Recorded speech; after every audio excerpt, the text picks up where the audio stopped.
or good afternoon, or whatever time it is where you are. Welcome to the Veritas Automata Truth and Automation Deep Dive. I'm Ben Savage, the CEO and founder. I've got Saurabh with us as well. He is our principal AI scientist and my colleague in podcast crime, or whatever we're calling this today. So we'll see how it goes. Today, I think we're going to talk a little bit about security, a little bit about the MCP protocol, which has achieved some new hype in the last week, even though it came out earlier last year or later last year. And then we'll talk about how some of that ties into agents and stuff.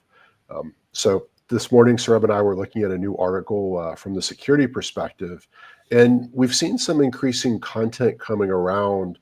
How do you either protect against bad things that you could do to an LLM, or how do you intentionally poison them to protect your data? And this most recent study came out of, I believe it was a company called Pinnacle, and they were talking about using Unicode to be able to poison the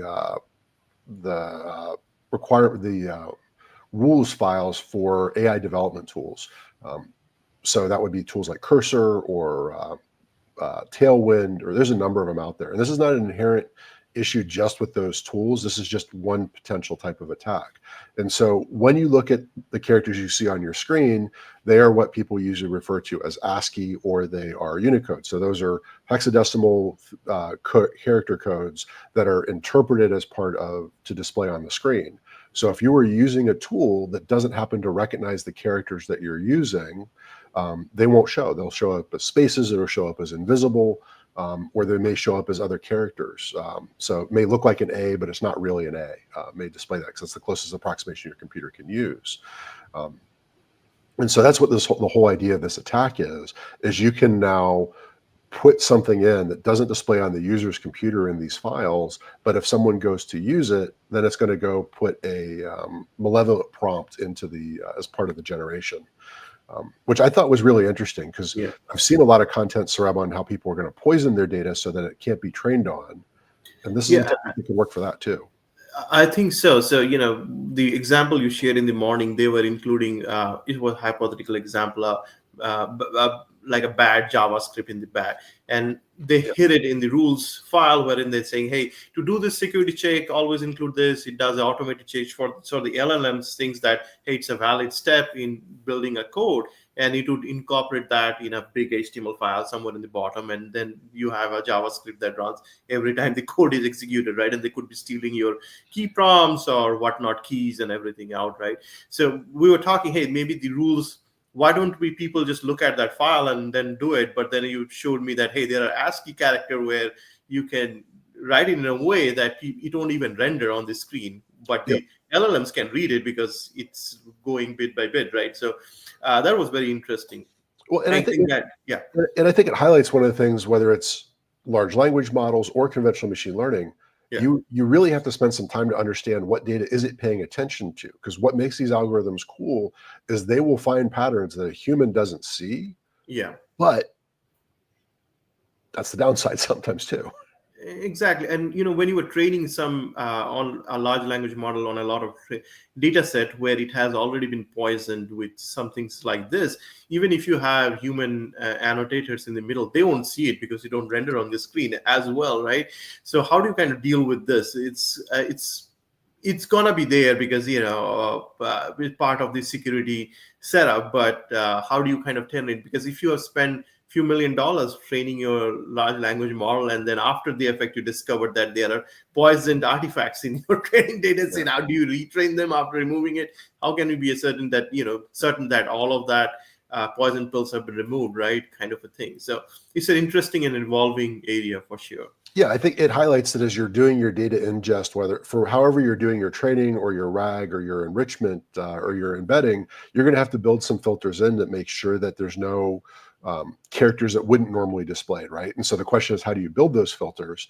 And I don't personally have an answer for that, because the research I was just reading this morning, but I know that's a technical problem that can be solved. It's honestly not that different than what one of my very first jobs was when I was at Maersk, which was we were troubleshooting failed EDI messages. And usually they were failing because someone was using a keyboard in somewhere outside of the US. They would put a key combination that would look like an A or would look like a space, but it was a different ASCII character, and it would cause the message to fail because it wasn't what the computer was looking at. So I know there are ways to build those filters. I don't recommend using a human as the way to go solve them in the long run, which is what I did. But Yeah. So, word of caution, just be careful where you get your data for training a large language yeah, model from, right? Is free may not always be the best out there, right? So that, I think that probably going to get repeated over the well, I entire. would say, to be more clear, it's not where you get your large language model from, but it's like when you look at some of these prompt repositories or rule repositories for Yeah. these different tools, it might be worth doing some checking, right? There might be some unintended formatting or extra characters in there that are someone's trying to do something that could be a risk. Yeah, especially with 90+% of the enterprises using generative AI to do some amount of coding, one way or the other. I think these are certainly risks, kind of being cognizant about and paying attention to. So yeah, it's a evolving field for sure. Yeah, I It's guess kind of. before we get into MCP, as you talk about using Yeah. coding, I was reading a whole fascinating article maybe 2 days ago about how they were trying to get the LLM. They were using one of the LLM coding tools, and they Yeah. were trying to insert Python jailbreaks into Hmm. it, where they were trying to get around some of the filters that a normal Python interpreter or code tool would have that would prevent like buffer overflows and other things. And the way they were going through to work through that was kind of fascinating how they did it. But um, we can come back to that one on a different day. Absolutely. So, automating running the code and all of that stuff in itself, it's a very nascent field already, in terms of auto-generating testing in a sandbox. You may run it in a sandbox and everything looks nice and cool, but you may have a backdoor in there, which the sandbox won't be able to detect, right? Yeah. So who knows? So I think this whole field of generative code, as they call it, your LLM is trained on a data set which is a snapshot of certain past. You may have some bad libraries or known bugs, which is known today, but that was not known 2 years ago, right? And that being picked up LLM and still implementing those libraries could be an issue. So again, this is an emerging field. It's not the fastest way to solve the problem, but also kind of, hey, this is our first pass at this whole new way of developing software, right? How do we kind of solve and plug the gaps as we go along? Well, and I think it's just the theme with all LLM stuff right now, or most generative AI in general, is Yeah. you need to trust but verify. If it Yes. generates something, go read it, proofread it, check it to make sure it's doing what it's supposed to do. If you're downloading something, or whether it's a prompt or something that you're going to have a tool, again, proofread it, verify it. Maybe you need to look through a couple different tools to go do it. If you're having code generated, probably read through the code before you go try and run it, and like check the libraries and do some common sense things, because you don't know where it learned, and you don't know that what it learned from has your best interest in mind. Yeah, that kind of gets into the whole code generation is agentic stuff, which Yep. is basically a lot of these cursor, and you mentioned some other products like Continue and the Copilot from GitHub. Yep. These are also kind of like little agents where you are kind of bringing it in and they're doing the pieces and bits of. I guess you termed it vibe coding, or that's what the. That is not my term. That is the term I have seen on the internet. I don't think I would use the term vibe coding ever if I hadn't seen that as a fairly common description lately. Gotcha. So that kind of the agentics things has been around quite a long time now, and the agents are able to use tools. We have seen that in the past as well. But latest that came out is the MCP, which is Model Context Protocol server. So those are kind of the new trending topics. So essentially, what does in the past, when you want your large language model to use a tool, you have to define the tool in the prompt engineering itself, right? What does the tool do? What are the ways of interacting? What is the format of Mhm. input that needs to be supplied? All of that. So your the workload of implementing the tools falls on you as a user, right? Because you're writing that thing up. With MCP, that load goes to the third-party service, or it could be your own MCP service, right? So Yep. what happens when you ask a question like, "Hey, what's the weather like in Tokyo?" That's all you're asking. It goes to the MCP server, then it sees it could be another LLM, or it could be a simple keyword matching. It's asking about whether, so it knows which tool to use, it knows how to use it, and then fetches the data, then appends it to your original query, and then sends it back to your large language model. So you can see the beauty of it, that the maintenance of all of the tools, new tools coming on board, your subscription, everything gets separated from your large language model. So the AI, the prompt kind of gets reduced quite a bit, because you don't have description of tools which you don't need to use at that point. Yeah. Let another LLM decide, or a keyword match decide.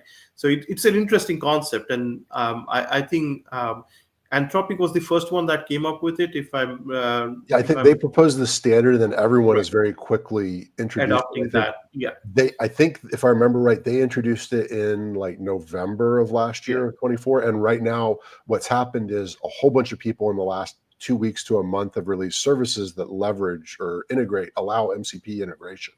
And so right. now people are going, okay, there's a standard, and not only is there a standard, but people actually have access to it. So how do we go build things on it?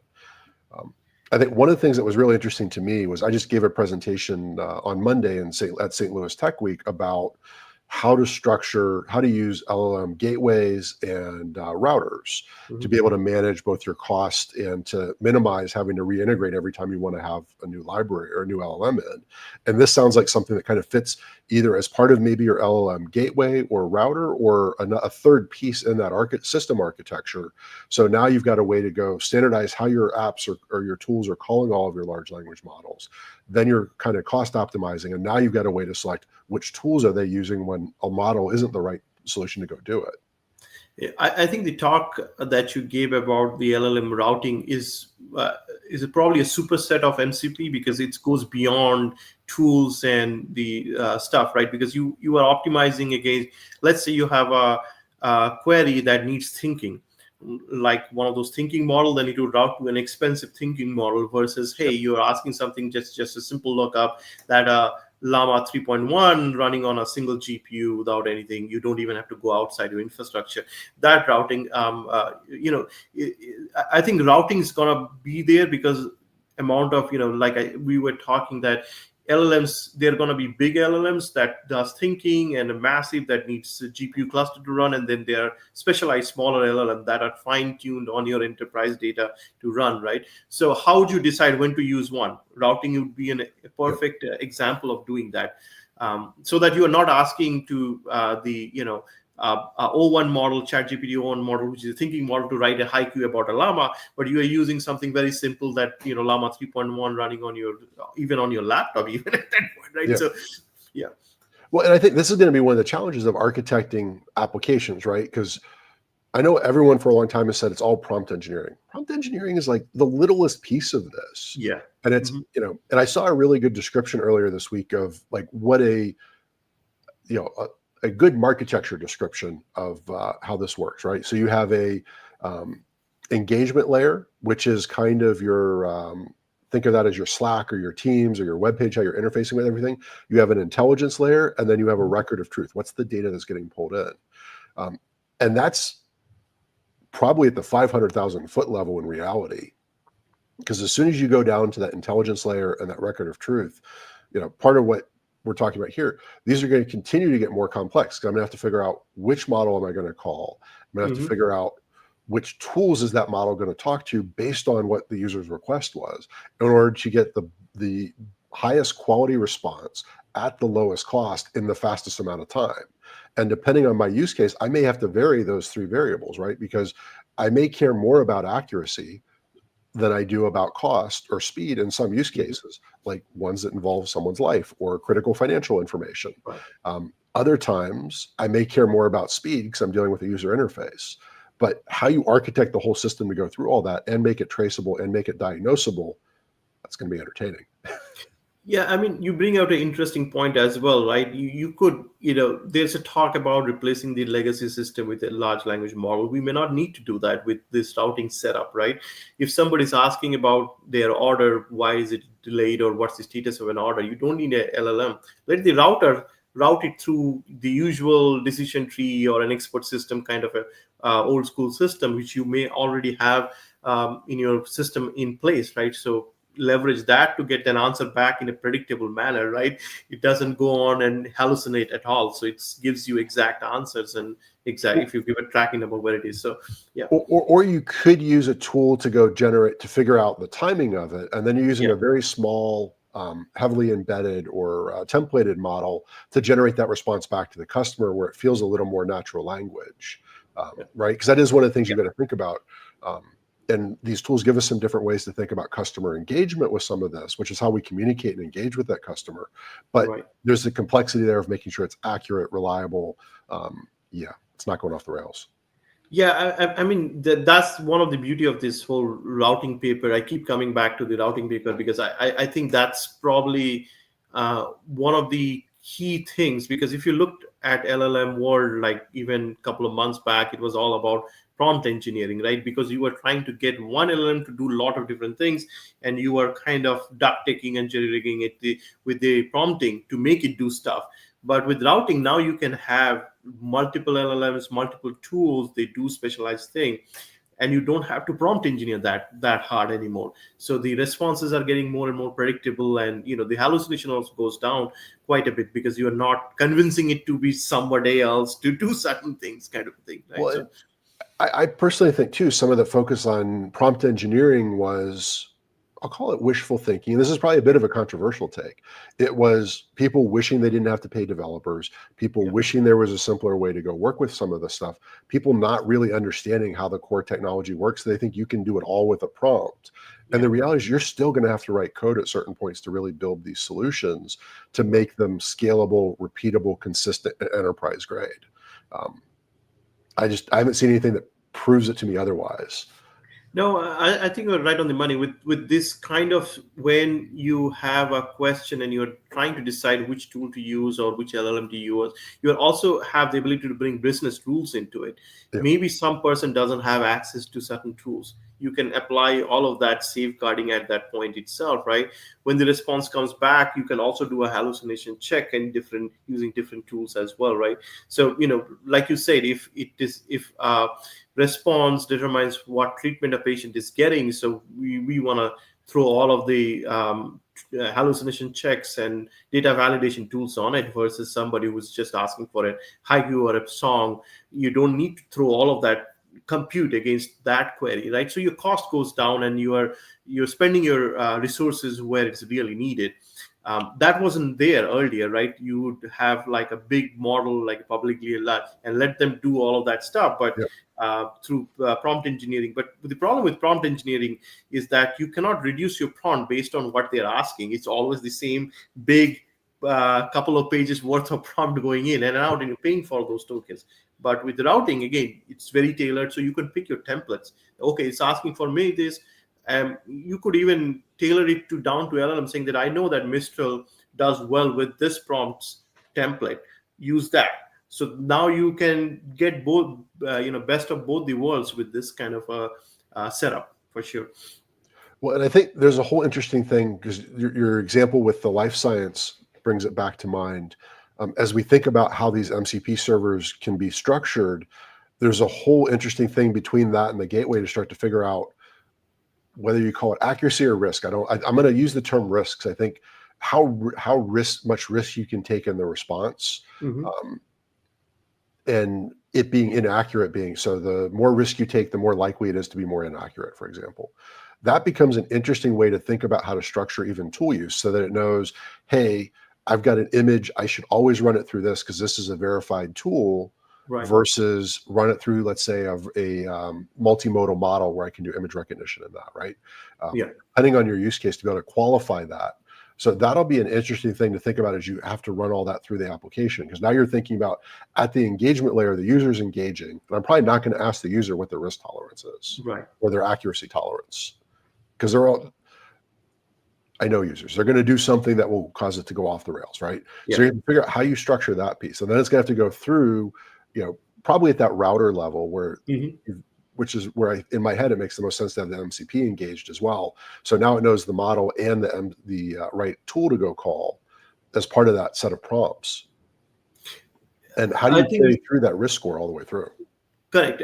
I think that's where a lot of the business rules starts to kick in, right? So yeah, we, if you let the user do whatever they want, they will do something, weird kind of thing and get it off the rails, and then you have problem. But if you have a router, maybe it's your own MCP server which is combined with the routing concept that enforces certain business rules and certain behavior and certain responses.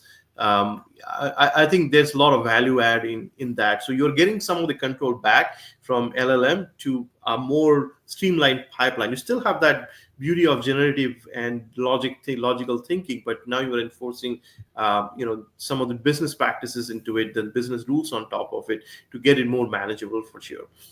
Well, and as I think about it, there's a whole other issue you got to think about now too, which is how do I inherit RBAC type securities like for Mhm. file access, right? Yeah, 'Cause now I've got so many different layers that are touching this prompt. If I'm not yeah, careful, yeah. now those permissions don't make it to say the tool use piece.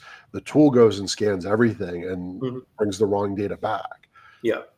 It's going to So be it's more involved than having an MCP kind of respond back with the right tooling. Maybe that's the vanilla that's out there, but as we get into the enterprise and business and practical application, those have to be thought around. And in the past, we have worked with the RAG setup where we had the RBAC kind of a setup. What tools to use? I think that can be mapped into an MCP server as well. Maybe a certain user doesn't have access to certain tools, or a certain data set, not just going beyond RAG even, right? So let's yeah. say you are using some kind of a data feed which costs a lot of money. So certain user classes don't have access to that, so those tools would be invisible for that query to come in, versus somebody with a different authentication or username who has the access to those tools, they get that benefit of that, right? So that it gets very, very interesting. The LLMs would be useful, but this whole routing, I think that's where a lot of the value add also comes in. Sorry, I was chuckling there, Saurabh. I was just thinking as you were talking about that using that example of cost, and I Yeah, think we are seeing a number of these tools start to build the idea of a budget in for what users can do, so that they can make so many calls and then it tells them, hey, you're out of budget or whatever. But remember that scene in 2001 where Hal tells Dave he can't do that, and now it's just Dave, I can't do that because you don't have the budget to open the store. that's right. That happens with any of the free tools, right? You start chatting with them, you getting into, and then all of a sudden, oh, you are out of free chats anymore. So, yeah. Or like for a lot of the video and the image gen is they just make you go in the slower line and they just keep making it slower and slower and slower to the point where like, I don't really want to pay this, but I'm going to because I want to finish what I'm doing. Yeah. I, I think the concepts like we've been talking about this pipeline and data flows and LLMs, and now that is getting more and more into mainstream with things like MCP, agentic routings, and things like that. Because LLM is cool as an engine, but you still need to build the entire car Yeah. for that to be useful. And all of these concepts are those pieces. It may not be as cool as the engine itself, but it still has the importance to leverage the horsepower coming out of the engine onto the road to make your car move, right? So Yeah. Well, and I think you don't always need all the tools, but you've got to think about again, like it's one thing to go be building your own project and just playing with it. It's another right. thing to do a quick R&D kind of sprint to see if something's possible. But then it's really how do I build this to scale? And it's going Mhm. to be important to say, where an LLM gateway comes in. It's how do I standardize all my API interfaces? So whatever internal tools that I build, I Mhm. don't have to go redo them every time someone comes out with a new model. I've got a point there. And it also gives me a point where I can put all my security credentials and things to those models. So I don't have to go have it in 50 different custom chat agents that are scattered through my enterprise. And then the LLM routers come in and the MCP server come in because those are letting me control which models are used when and which tools are used when. So I've got to think about that as I build all those different pieces out. And then those LLM routers and the MCP, now I can start to build some intelligence in how things are chosen, whether they're conventional business rules or we're building more of a machine learning type approach, or using another LLM, scarily enough, in some of these cases, to choose which of these tools based on criteria that we give it. I mean, thinking beyond, this is the happy path, right? So all your functions are working, all your LLMs are working. What if some LLM stopped working? You have an outage. That's where all of the MCP and the routing starts to kick in, right? You know that, hey, GPU server one is down. I am not getting a response. It automatically switches to a different thing. It can be all handled in the LLM side of things. So beyond the security, beyond the cost reduction, it's also around scaling and being resilient, so that you don't have to code every scenarios. Let the the LLM decide which tool to switch to. You know what's the differences, but you can figure out for this query or this question, what is the next best tool to use. It may not, for example, if you're looking for a temperature in Fahrenheit, the other server only gives you temperature in Celsius, right? But you could use a secondary tool to convert it over real quick and then answer without, hey, saying I have an API outage. I'm just giving a simplistic Yeah. answer. But that resiliency can be also brought into this infrastructure setup, right, where you have this router and MCP framework. Well, and all of this makes me wish that we really had good LLM debuggers, because if you start to use it for some of this, you want to know, okay, why did you really make this decision? Um, Whether it's you step through, there's some way to visualize how it's falling through the neural network and all those layers to go, why is it really making this? It's kind of back to where we started about security, right? It's like, Right. okay, are you making this based on some thing that is a very subtle signal that I didn't realize? Or are you making it based on the glaring red, hey, there's a problem here? Right. Yeah. I think some of that is coming through the what's that called, reasoning models, through reinforcement learning. The way they train is they ask you to kind of step through the logic of solving the problem, and then they train based on that, right? So the problem with those models are they tend to be slower and more expensive to run, because they are going through a lot of the thought process, right? So it's a balance. When do you want to have the reasoning logged out? Maybe again, it's a routing problem. You want more auditable, traceable, things for certain queries. You route them through those reasoning model, versus something that doesn't need that. Hey, like you are doing something creative that doesn't need that much of a reasoning. Run it through a standard, vanilla LLM kind of, which doesn't have a reasoning on it. Maybe that's the way forward, but it's emerging, so we really don't know where it's going to go. One, I think back, right? You were mentioning vibe coding when we were talking earlier about the way people were doing some of this, where they're just using LLMs to do everything. And one of the techniques I've seen is people use a reasoning model to go define their requirements. And then they go to a different model that is better for code to do the code writing, whether they use a dedicated tool like Cursor or they use Claude, but they use, let's say, the OpenAI reasoning model to go do the requirements. And they do that so that way they kind of get the best of all worlds. And that's a pretty good example of how probably future things will work, right? You're going to say, I need to go do a research plan, or I need to go do X. So reasoning model, give me the outline. Other models go do some of the work. And then, oh, now there's all these images we need to go analyze. So now we're going to go use a tool and start to call that an MCP via MCP. Right. And you would probably need a really good high level developer in the mix, in the loop, kind of validating, checking boxes. I don't know how that workflow would look like. Maybe like when you were pulling changes on GitHub or something like that, and somebody has to approve before that change get merged. Maybe some kind of a new method will come through, wherein somebody is validating even the requirements that the reasoning model put together.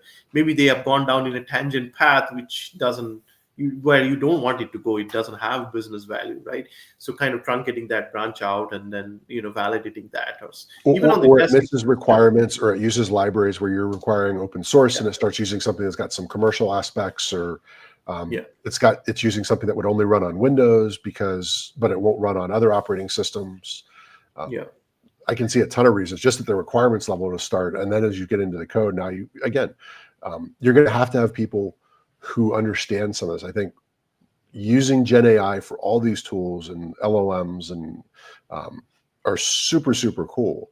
But Mhm. ultimately, you still have to have someone who understands the core way systems work, whether that's at an operating system level or a network level or a software language level for that particular programming language, because something is going to go wrong.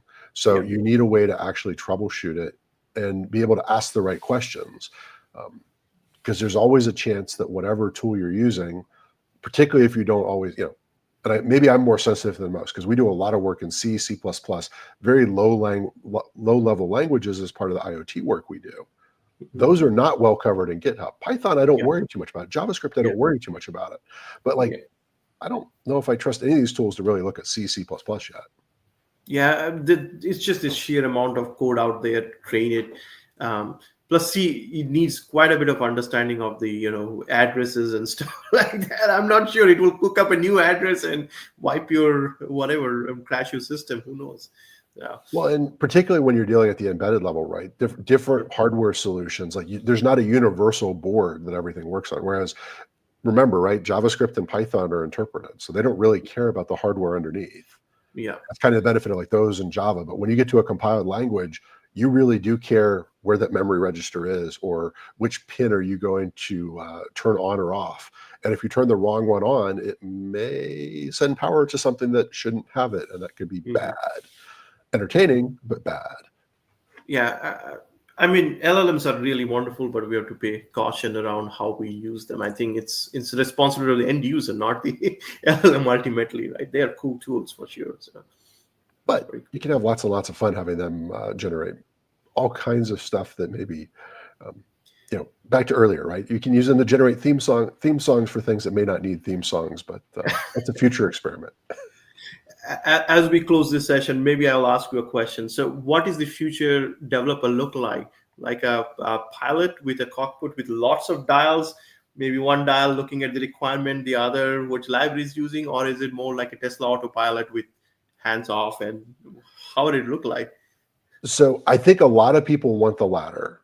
I think Yeah. the reality is it's going to look much more like the pilot, where the pilot, this is actually a real story. So I was in the airport flying here from St. Louis last night, and there was a pilot who got away from his gate and was very angrily on the phone with a sounded like another headquarters team, going, "Who last did the maintenance on this plane, and did they do anything with the front nose gear?"